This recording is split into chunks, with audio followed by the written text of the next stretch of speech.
Olá, estamos aqui para continuar nosso treinamento com o ZBrush e aqui eu gostaria de mostrar como que a gente pode fazer a blocagem. O que mais eu uso para fazer uma blocagem simples de um personagem cartoon?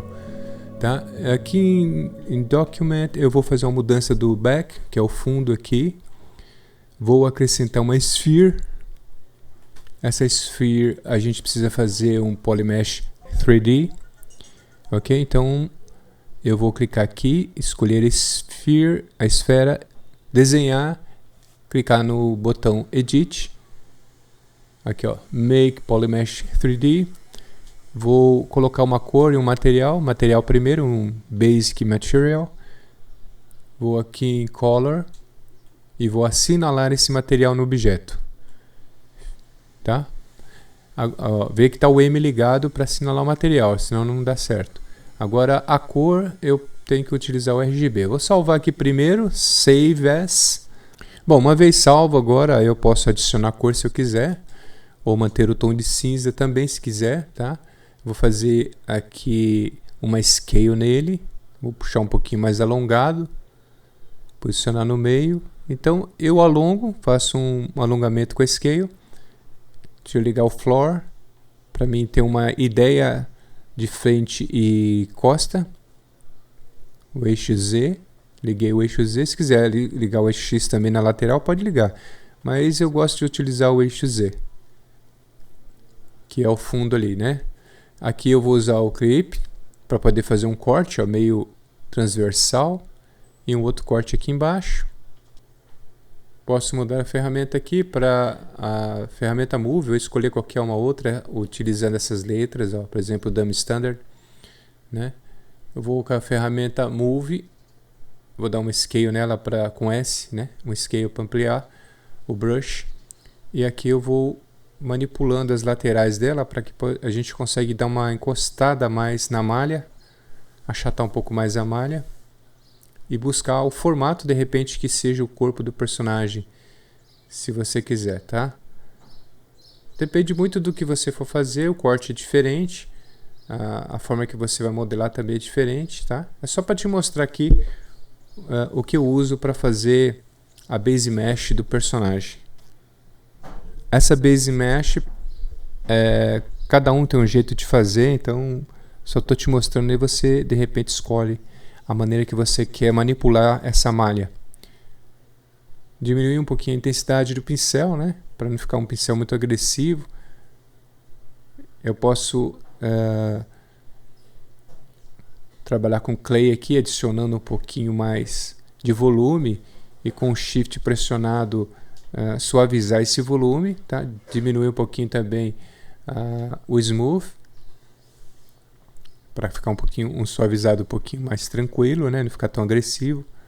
Então é assim que eu vou fazendo, eu vou definindo, eu vou, aqui não tem nenhuma divisão, nenhuma subdivisão, então se tiver eu deleto, para mim colocar o Dynamesh, ligar o Dynamesh, a gente conseguir dar um pouquinho mais de detalhe nessa malha, entendeu? Fica mais fácil de você manipular. Pode baixar um Dynamesh com 64, 128. Em Modify Topology eu posso usar o Mirror and Weld quando eu tiver alguma diferença de lateral.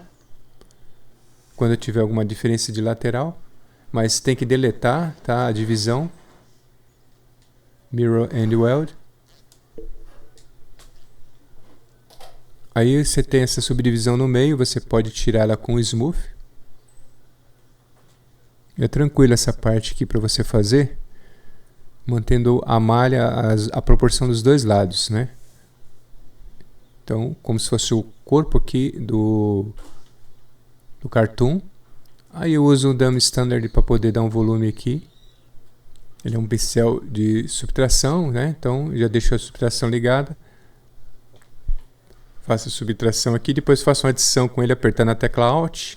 Inverto a subtração e faço em cima para dar o volume aqui como se fosse do peitoral do personagem. Depois é só ir posicionando com a ferramenta Move, dando volume. Bom, agora eu vou ligar o Dyna, não pode estar subdividido, então tem que deletar as divisões da malha. Aí, agora o Dyna está ligado, deixei com 128 mesmo, mas geralmente eu começo com 64. Como nós não estamos fazendo personagem, só estou te mostrando aqui. Ó, a malha está bem carregada, né? Mas aqui com o Dyna ligado você consegue mais precisão nos pincéis e mais velocidade no trabalho também. Tá ok? Tanto o Smooth como adicionar ou subtrair, com o Dyna ligado você consegue acelerar o processo. Ele vai recalculando para você, né? E a malha vai ficando mais tranquila para você trabalhar. Beleza? Não tem segredo. Então aqui já tenho a base do corpo, né? A base mesh do tórax dele. Aí o demais é ir acrescentando mais detalhes. Eu vou ligar a luz se eu quiser para dar um pouquinho mais de volume, para mim poder ver melhor o que eu estou fazendo. Eu costumo ligar a luz, as duas luzes, a de back e de front. Ligo a de back aqui, põe uma cor diferente, pode ser esse azul mesmo. Ela fica por trás da peça, enquanto que a luz principal fica de front ou um pouquinho na lateral do personagem. Tanto pela esquerda ou pela direita, ele dá um visual legal para você conseguir ver todos os detalhes de volume da peça. Tá? Você deixa um pouquinho essa luz de fundo um pouquinho mais sutil, não precisa ser tão carregada, né?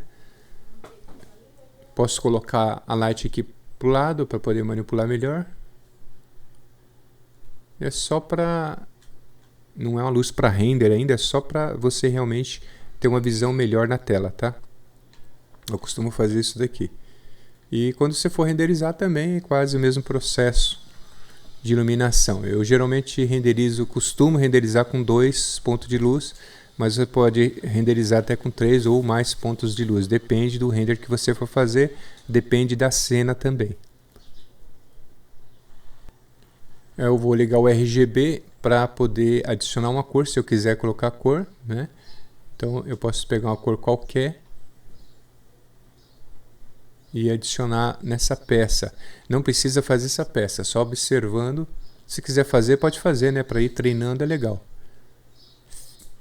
A Fill Object, aí adicionei a cor e posso manipular uma cor mais clara. Então, só para você ver o que a gente vai fazer quando eu começar a base mesh no nosso personagem. É simples, não tem muita coisa para fazer, fica simples de fazer. Fill Object, escolhi a cor, tem a cor de fundo. E aí eu posso começar o meu trabalho. Então é isso que nós vamos fazer. E na próxima aula a gente começa a montar a base mesh do nosso personagem. Sucesso! Encontro você na próxima aula.